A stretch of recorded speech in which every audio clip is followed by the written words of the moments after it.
V domě kultury Ralsko se dvakrát ročně koná burza nejen dětského oblečení. Prodávajícími jsou maminky, které protřídily skříně a tím pádem máte možnost koupit rozmanité druhy oblečení, bot i hraček.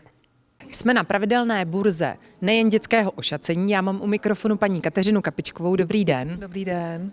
Tak tentokrát se tady sešlo asi o něco méně prodávajících než minulé. Kolik jich je?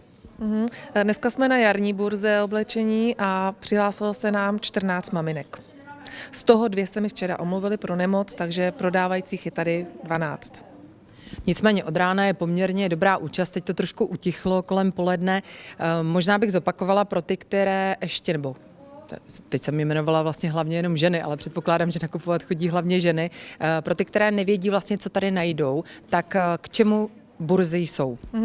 Burzu teda pořádá Městský úřad Mimoni, pořádáme ji zdarma, to znamená, že nepožadujeme žádné poplatky nebo nevybíráme část ze zisku.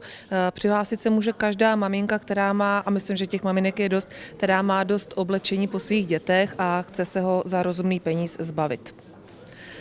To znamená, že nakupující tady mohou najít oblečení ve věku od 0 do...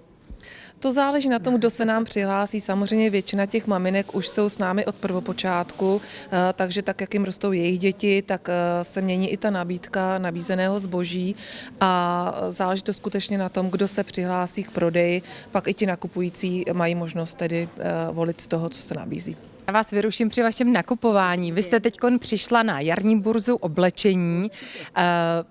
Co vlastně tady hledáte, o co máte zájem? No tak pro vnoučátka nějaké věci, jo, nějaký zrovna teďka bychom hledali teda nějaký tepláky, a to jsme takhle viděli takový kalhotky za dobrou cenu. Jo, no. Jste pravidelnou účastnící? Jo, takhle, no pravidelnou úplně ne, ale když mám čas, tak občas semka přijdu. Kdy bude další možnost, nebo kdy bude další burza?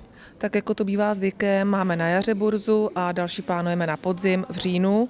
Tam bych chtěla vyhovět vlastně pracujícím maminkám, takže burzu bych chtěla naplánovat na sobotu.